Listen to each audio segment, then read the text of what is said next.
você chega na política já se tornando governador e agora deve ter um monte de coisa que você aprendeu que talvez não desse para fazer do jeitinho que você imaginava que dava antes de se tornar governador, não é? Então, nesse sentido, quais são os principais aprendizados que você teve como governador que te mostram que você está preparado, por exemplo, para concorrer à presidência? Você tinha me perguntado se eu gostava de política. Que eu ia falar também. Nunca gostei. Eu proibia a empresa que eu presidia de receber candidato a político. Eu falava, problema político é dos políticos, eu estou aqui dentro. Mas o que me fez mudar de ideia foi a crise de 2015 e 2016, a recessão. Uhum. Você já estava aqui. Não, a gente tá. 15 e 16. Eu já estava na internet. Estava na internet. Mas foi uma época que teve muito desemprego e eu tive de demitir, reduzir o quadro naqueles 2 anos, Igor, mais de 2.500 pessoas. Foram os piores anos da minha vida. E naqueles 2 anos, 2015 e 2016, só o Brasil é que engatou marcha ré. O mundo inteiro estava crescendo. A Argentina crescia, Europa, Ásia, todo mundo crescendo. E o PT fez o Brasil engatar marcha ré com impeachment da Dilma, com mala de dinheiro, com lava-jato. Você lembra muito bem disso aí. E aquilo ali foi mais ou menos a gota d'água que começou a fazer com que a ficha caísse para mim. Eu comecei a ver que não adianta você estudar muito, não adianta você ser um bom profissional, você fazer uma empresa crescer, ser eficiente, se você está num país que está afundando. O que vale uma empresa, alguma coisa na Venezuela? Nada. Concorda? Ali é que eu comecei a ver, falei, gente, eu sempre fiquei tão voltado só para empresa, crescer. Agora eu estou vendo o Brasil afundar. O que adiantou tudo? E aí a ficha começou a cair. E coincidiu que em 2017 eu já tinha pedido para sair da empresa, fiz a minha sucessão lá, a empresa profissionalizada, com balanço auditado, mais de 5.000 funcionários, e falei, eu quero ver essa empresa funcionar sem a minha presença. A área que eu mais gosto na minha vida é gestão, é montar time e ver o time ganhar de goleada. Você está entendendo? Eu sou meio que técnico para poder montar o time. E a empresa continuou funcionando lá. Está lá até hoje no interior de Minas. Pouca gente conhece, porque a especialidade da empresa é loja em cidades de 10, 20 mil habitantes. E não em shopping center, em grandes metrópoles. Nós não temos uma loja em shopping, nem em grandes metrópoles. Só interior de Minas e estados vizinhos. E a empresa funcionando lá, e eu saí. E aí veio o convite do Partido Novo. Olha que coincidência. Eu acabei de sair da empresa, 6 meses depois, o partido me convida.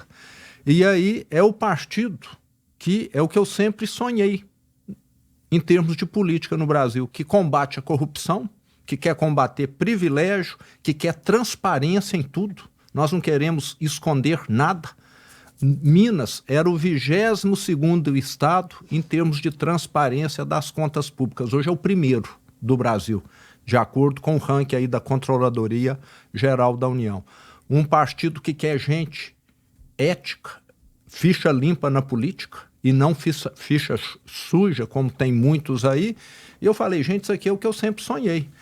Sei que a minha chance é muito pequena, mas eu estou vendo que o Brasil está indo para o buraco, com tudo que está acontecendo aí, que foi logo depois de Lava Jato, etc. Eu falei, pelo menos eu vou contribuir com esse partido, que essa causa aqui é nobre e merece. E fui candidato. E a minha candidatura em 2018 eram tubarões no aquário e eu como um lambari. Tá entendendo? Era desse jeito.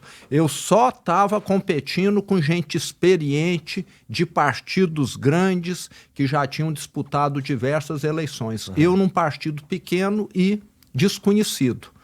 Mas trabalho dá resultado. Peguei meu carro, rodei 70 mil quilômetros em 2018, fui em mais de 200 cidades e o nome que era desconhecido foi ficando conhecido. Os outros iam só de avião, uma cidade grande ou outra só, aquele negócio de política. Eu quero é ficar aqui no gabinete com ar-condicionado, né, que é muito característico, que as pessoas sabem, e eu sempre fui gestor chão de fábrica. E acho que o Brasil, voltando à sua pergunta, precisa disso, você entendeu? Eu não sou político de carteirinha, não sou político profissional, eu me considero mais empreendedor do que político, porque na minha vida toda eu sou político há 6 anos e 7 meses e fui empreendedor desde criança. Comecei ajudando o meu pai desde os 5 anos de idade. Assim que eu aprendi a contar, meu pai já me colocou para contar parafuso, porca, arruela, que ele vendia lá. Entendeu? Ele tinha uma loja de ferragem? Tinha uma loja de autopeças. Tá. A empresa nossa sempre atuou nesse ramo aí. Então, eu ficava lá contando o que era simples para poder agilizar o atendimento ao cliente, desde sempre. A mão ficava toda suja de óleo e de graxa lá. E ser um gestor se reflete em como gerir um Estado de maneira eficiente? Por quê? A gente sabe que isso daí é uma posição política, no fim das contas, né? E ela supõe-se que precisa de um monte de acordo ou concessões para que a coisa funcione de forma suave, né? Tem a ver com montar um bom time, tem a ver com tudo isso, mas no fim não é todo mundo que está ali fazendo o trabalho junto com o governador que inclusive está de acordo com o que o governador gostaria de fazer. Eu tô falando dos deputados, tô falando disso aí. Qual foi a principal diferença, vai? Porque lá na empresa que você era o gestor, era tu que mandava. Eu mandava. Tu que mandava. Gente ruim não ficava. Mas aí tu chega para ser governador, tem uma outra dinâmica ali que não necessariamente é ser apenas um gestor. Precisa de uma habilidade política, no fim das contas. Sim. Não é? E como é que foi para você essa transição de... Na verdade, eu queria saber o que você entendeu que precisava, que era diferente do que tu acreditava quando tu chegou. Porque você disse, não gostava de política, comecei a me envolver com isso e aí acabei eleito. Alguma coisa ali te assustou, com certeza.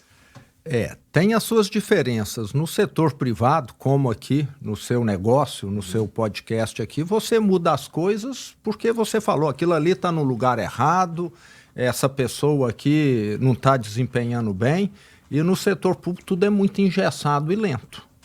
Uma pessoa que passou num concurso público, que tem estabilidade, você até pode demiti-la, mas você precisa ter uma quantidade de provas gigantesca, entendeu? Para caracterizar um processo disciplinar, até chegar nisso vai levar anos, talvez. Então, aí tem uma diferença grande. Na minha empresa, se eu queria reformar, comprar um imóvel, a gente decidia lá numa reunião de meia hora, entendeu? No Estado, se você quer fazer alguma coisa, tudo tem que passar por um trâmite. Mas o pior do Estado é a tal da licitação. Essa mata vidas, tira vidas, o Igor. Se uma máquina num hospital público, uma máquina de ressonância magnética, que faz diagnóstico, estragar, às vezes você vai ficar sem atender as pessoas 90, 180 dias, porque você tem que seguir a lei para mandar consertá-la. Num hospital privado, você conserta em 3 horas. No público, às vezes, você vai levar 6 meses. E nas estatais, a mesma coisa. Por isso que um negócio, uma estatal, é ineficiente. Você entende? Se a nossa CEMIG, que é a Companhia Energética de Minas Gerais, tem de fazer uma obra, ela tem de publicar uma licitação, tem de aguardar diversas empresas que se interessaram a apresentar proposta, e se a primeira ganhar, às vezes a segunda ainda entra na justiça alegando que a primeira não preenche um requisito, e aquilo vai ficar sendo discutido 1 ano. Daqui a 1 ano você não começou a obra ainda. Então, o que mais atrapalha no setor público é isso. As estradas em Minas Gerais que nós estamos recuperando, pontes que nós estamos construindo, tudo atrasa, porque toda hora tem questionamento judicial. Agora, você quer reformar sua casa, o seu negócio aqui, você contrata quem você quiser. Lá eu não posso contratar.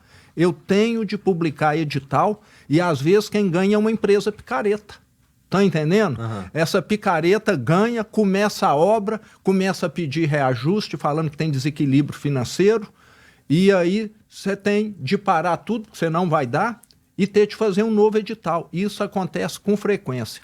Então, o Estado precisa aperfeiçoar alguns mecanismos, alguns procedimentos, porque tem hora que essa burocracia impede que as coisas aconteçam. Agora, se eu for contratar aquela empresa que é confiável, que eu conheço, eles vão falar que eu estou direcionando para ela. Então, você fica...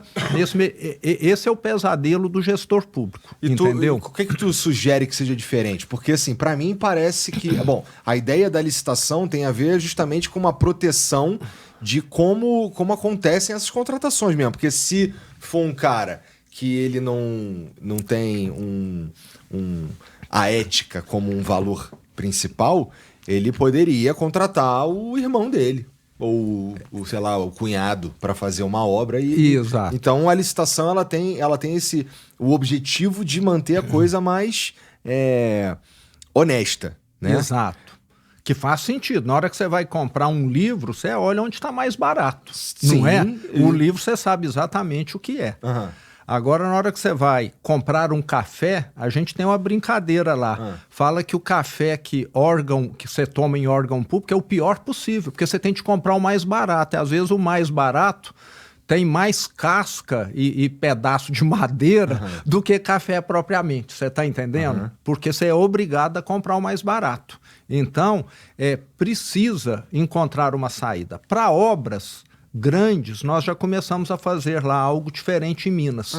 É exigir da construtora que ela coloque no preço a contratação de um seguro para que a obra seja entregue naquela data. Se a construtora desistir, a seguradora tem de assumir. Tá entendendo? Então, você começa a criar uma questão de confiabilidade e de credibilidade. A seguradora só vai querer fazer o seguro de quem ela sabe que tem condição de cumprir.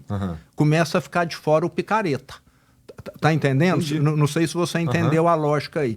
Então, isso no Brasil ainda é novidade. Poucas obras são contratadas assim, mas no meu entender tinha de ser para tudo.